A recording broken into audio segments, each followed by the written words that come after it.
المیاہ التی یجوز التطہیر بہا سبعۃ میاہ، میاہ ماہن کی جمع ہے خلاف قیاس، وہ پانی جن کے ذریعے سے طہارت جائز ہے 7 ہے، ماء السمائی و ماء البحری و ماء النہری و ماء البئری و ماء ذاب من الثلج والبرد و ماء العین، آسمان کا پانی، یعنی جو پانی آسمان سے برستا ہے بارش، تو بارش کا پانی پاک ہے، اللہ تعالیٰ فرماتا ہے وَأَنزَلْنَا مِنَ السَّمَاءِ مَاءً طَهُورًا، اللہ تعالیٰ نے آسمان سے پاک پانی نازل کیا ہے۔ تو اصل جو ہے یہ آسمان سے جو نازل ہونے والا پانی ہے اصل میں وہ پاک ہے۔ اس کے علاوہ جو پانی اس صفت منزل من السماء پر ہوگا، یعنی آسمان سے اترنے والے پانی کے طریقے پر ہوگا، تو وہ پانی بھی اسی سے متعلق ہو کر کے پاک ہو جائے گا۔ تو آسمان کا پانی یعنی بارش کا پانی، وماء البحری اور دریا کا پانی، جو بڑے بڑے سمندر ہوتے ہیں، دریا ہوتے ہیں، تو ان سمندروں کا دریا کا پانی بھی پاک ہے اور اس سے طہارت حاصل کرنا بھی جائز ہے۔ وماء النہری اور نہر کا پانی، نہر کے پانی سے بھی پاکی جائز ہے۔ دیکھیے جو آپ کے سامنے کتاب ہے یہ نمونہ نور الرضا، اس کے اندر نیچے سب کے دلائل لکھے ہوئے ہیں، اور ابھی جو ہے آپ کا جو مقصد ہے وہ دلائل کو پڑھنا نہیں ہے، تو اس لیے آپ کے سامنے دلائل بتائے نہیں جا رہے ہیں۔ اگر دلائل بیان کی جائے تو پھر اس سے اصل آپ مسئلوں سے بھی پیچھے رہ جائیں گے، مسئلہ بھی سمجھ میں نہیں آئے گا۔ تو دلائل جو ہوں گے آپ کو بڑی بڑی کتابوں میں وہ مل جائیں گے، اور بڑی کتابوں میں آپ کو دلائل ہی پڑھنے ہیں۔ تو اس لیے یہاں صرف مسائل سمجھنے ہیں کہ اصل مسئلہ کیا ہے۔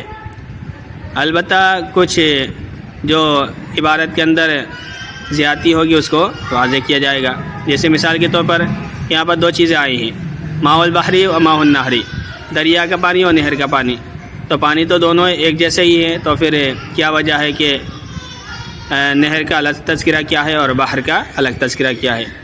تو اصل میں نبی علیہ الصلوۃ والسلام نے ایک روایت میں بیان کیا تھا کہ دریا کے نیچے آگ دہکتی ہے، تو اس وجہ سے بعض صحابہ تھے جو دریا کے پانی سے وضو کرنے کو بہتر نہیں سمجھتے تھے، تو اس لیے مصنف نے دریا کا تذکرہ کر کے صاف طور پر اس اعتراض کا جواب دیا ہے کہ صحیح بات یہ ہے کہ دریا کے پانی سے بھی وضو کرنا جائز ہے، اور نہر کا پانی تو اس کی اصل وجہ ہے کہ عام طور پر لوگوں کا نہر سے سابقہ پڑتا ہی ہے، دریا سے سابقہ کم پڑتا ہے، لیکن نہروں کا سے سابقہ سب کا پڑتا رہتا ہے، اس لیے اس کا تذکرہ کیا ہے۔ وماء البئر اور کنویں کا پانی، تو کنویں کے سے ہر وہ چیز مراد ہے جس کے ذریعے سے نیچے سے پانی لیا جائے، چاہے وہ نل ہو یا اسی طرح آج کل جو ٹنکی ہیں ان کا ہو، تو ہر وہ چیز جو کسی بھی طرح سے زمین سے کھینچی جائے وہ سب کنویں کے پانی کے اندر شامل ہے۔ وماء ذاب من الثلج والبرد، اور ایسا پانی جو پگھلایا گیا ہو، جو پگھلا ہو اولے سے اور برف سے، ثلج برف کو کہا جاتا ہے اور اولے کو کہا جاتا ہے، اور بردن برف کو کہا جاتا ہے، یا ثلج جو ہے برف کو کہا جاتا ہے، بردن اولے کو کہا جاتا ہے۔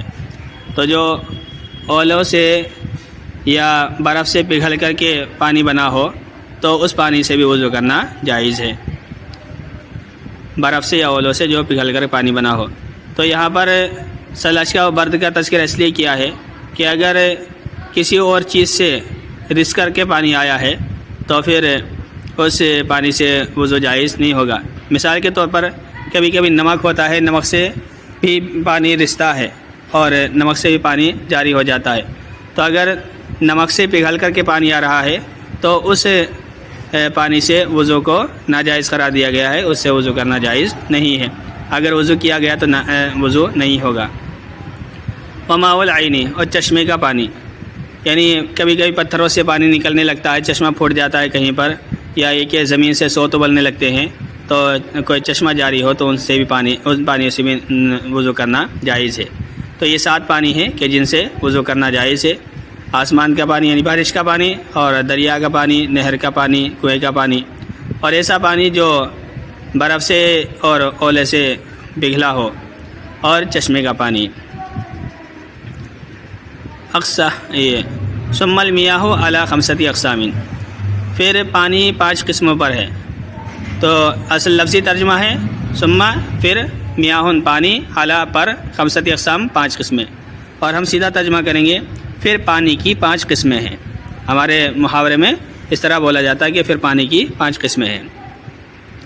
تو یہ جو اولاً جو پہلے قسمیں بیان کی گئی ہیں وہ تو مطلقاً پانی کی تھی. اب یہاں سے وہ قسم یہ استعمال کے اعتبار سے قسمیں بیان کی جا رہی ہیں کہ کون سا پانی استعمال کے لائق ہے، کون سا پانی استعمال کے لائق نہیں ہے. تو 5 قسمیں انہوں نے ایسی بیان کی ہیں کہ جن کا استعمال کرنا جائز ہے اور جن کا استعمال کرنا جائز نہیں ہے. پھر پانی کی 5 قسمیں ہیں. طاہر مطہر غیر مکروہ، طاہر مطہر غیر مکروہ وہو الماء المطلق. پہلا پانی پاک ہے، پاک کرنے والا ہے اور مکروہ نہیں ہے، اور وہ ماء مطلق ہے. یعنی پہلی قسم میں وہ پانی آتا ہے کہ جو خود بھی پاک ہے اور دوسرے کو پاک بھی کر دیتا ہے، اور اس سے پاکی حاصل کرنا ناپسندیدہ بھی نہیں ہے، اور یہ مطلقاً پانی ہے. مطلق پانی سے مراد یہ وہ پانی ہے کہ جس کے کسی وصف کے اندر تبدیلی نہیں آئی ہو اور جس کو دیکھنے والا فوراً پانی کا ہے. مطلق پانی سے مراد وہ ہے کہ جب آدمی کسی پانی کو دیکھے تو فوراً سمجھ میں آ جائے اس کے کہ یہ پانی ہی ہے، کچھ اور اس کے ذہن میں نہ آئے، تو وہ مطلق کہلاتا ہے. یعنی نہ تو اس کے اوصاف کے اندر تبدیلی آئے اور نہ ہی اس کے نام کے اندر تبدیلی آئے، تو یہ مطلق پانی کہلاتا ہے، اور نہ وہ استعمال شدہ ہو. جیسے چشمے کا پانی، دریا کا پانی، جو اوپر پانی گزرے ہیں، اگر وہ استعمال شدہ نہ ہو تو یہ مطلق پانی کہلاتا ہے. اور دوسری قسم وطاہر مطہر مکروہ وہو ما شرب منہ الحرۃ ونحوها وکان قلیلا. اور دوسرا پاک ہے، پاک کرنے والا ہے لیکن مکروہ ہے، یعنی اس کا استعمال ناپسندیدہ ہے. اگر اسے وضو کیا جائے تو وضو ہو تو جائے گا، لیکن وضو کرنا پسندیدہ نہیں ہے. اگر اس کے علاوہ کوئی دوسرا پانی موجود ہے تو اس کا استعمال کرنا چاہیے، اور اس مکروہ پانی کا استعمال نہیں کرنا چاہیے. لیکن اگر نہیں ہے دوسرا پانی تو پھر اس کا استعمال بھی کیا جا سکتا ہے. اور وہو ما، اور وہ پانی ہے شرب منہ الحرۃ کہ پی لیا ہو جس سے بلی نے، یا بلی کے جیسی کسی چیز نے، ونحوها یا بلی کے جیسی کسی چیز نے، وکان قلیلا اور وہ تھوڑا ہو. تو اگر پانی تھوڑا ہے اور بلی نے یا بلی کی جیسی چیز مثلا چوہیاں نے یا پی لیا، تو بلی کے یا چوہیاں کے پینے کی وجہ سے وہ پانی ناپسندیدہ ہو جائے گا، مکروہ ہو جائے گا، لیکن ناپاک نہیں ہوگا. اور باقی مسئلہ یہ ہے کہ جو اختلافی مسائل ہیں وہ بھی یہاں نہیں بیان کرنے ہیں. کون کہتا ہے کہ ناجائز ہے، کون کہتا ہے جائز ہے، اس کو نہیں کرنا. لیکن احناف کے یہاں جو مسئلہ ہے وہ یہ ہے کہ بلی کا جھوٹا پاک ہے لیکن مکروہ ہے، ناپسندیدہ ہے. اس میں اختلاف بھی ہے، اس اختلاف کو میں آپ کو نہیں پڑھنا ہے، اصل عبارت کو سمجھنا ہے اور اصل مسائل کو سمجھنا ہے. وطاہر غیر مطہر وہو ما استعمل لرفع حدث او لقربۃ کالوضوء علی الوضوء بنیتہ. اور تیسرا پاک ہے لیکن پاک کرنے والا نہیں ہے. تیسرا پانی وہ ہے کہ جو پاک خود تو پاک ہے لیکن پاک کرنے والا نہیں ہے. اور وہ پانی ہے جو نجاست کو ختم کرنے کے لیے استعمال کیا گیا ہو، جو حدث کو ناپاکی کو ختم کرنے کے لیے استعمال کیا گیا ہو یا عبادت کے لیے استعمال کیا گیا ہو. جیسا کہ وضو پر وضو کرنا وضو کی نیت سے. یہ تیسری قسم ہے کہ پانی پاک تو ہے لیکن اس سے پاکی حاصل نہیں ہو سکتی ہے، اور وہ وضو کا پانی ہے. جب بندہ کسی پانی سے وضو کر لے یا اسی طرح سے غسل کر لے جبکہ جسم پر کوئی ظاہری ناپاکی نہ لگی ہوئی ہو، وضو کیا یا یہ کہ غسل کیا اور جسم پر کوئی ظاہری طور پر ناپاکی نہیں لگی ہوئی تھی، پہلے اس کو دھو لیا، تو اب جو انسان کے جسم سے بدن سے ہٹ کر کے پانی نیچے گرے گا تو یہ پانی پاک ہے. اگر کسی کپڑے پر لگ جاتا ہے یا کسی دوسرے انسان کے لگ جاتا ہے تو وہ ناپاک نہیں ہوگا. تو یہ جو پانی ہے پاک ہے، لیکن اگر اس پانی کا استعمال بعد میں کیا جائے اور اس سے کوئی پاکی حاصل کرنا چاہے تو وہ پاک نہیں ہوگا، بلکہ وہ ایسا ہی رہے گا جیسا کہ پہلے تھا. اور اس کی اب دو قسمیں بیان کی ہیں. جو ماء مستعمل ہے وہ دو طرح کا ہوتا ہے. تو ایک تو یہ ہے کہ آدمی کا وضو ٹوٹا ہوا تھا اور تب اس نے وضو کیا تو تب بھی وہ ماء مستعمل ہو جاتا ہے اور اس کا جو ہے وضو اس سے جو وضو کیا جاتا ہے جو پانی ٹپکتا ہے وہ پانی پاک رہتا ہے، لیکن اس سے پاکی حاصل کرنا جائز نہیں ہوتا ہے. اسی طرح سے کسی بندے کا وضو تھا اور اس نے وضو کے باوجود کسی عبادت کے لیے وضو کیا. اگر وضو تھا اور پھر بھی اس نے دوبارہ وضو کیا اور کوئی عبادت ادا کرنے کے لیے، تو یہ جو پانی استعمال ہوا ہے، اگر اس نے وضو کیا ہے ارادے کے ساتھ اور کسی عبادت کے لیے وضو کیا ہے، تو وہ جو پانی ٹپکے گا وہ پانی بھی پاک ہوگا لیکن پاک کرنے والا نہیں ہوگا. تو یہاں انہوں نے ایک لفظ لکھا ہے بنیتی. اگر بغیر کسی نیت کے استعمال کیا گیا تو پھر وہ پانی پاک بھی رہے گا اور پاک کرنے والا بھی رہے گا. یعنی کسی نے اس کی مثال سمجھیں، جیسے کوئی آدمی کسی نے وضو کیا، وضو کرنے کے بعد اس نے اپنا ہاتھ اور منہ کسی برتن میں ڈال دیا، حتیٰ کہ پیر بھی ڈال دیے اور پیر اس کے صاف تھے، دھلے ہوئے تھے، تو اس کے ہاتھ پیر اور منہ پانی میں ڈالنے کی وجہ سے وہ پانی مستعمل نہیں کہلائے گا.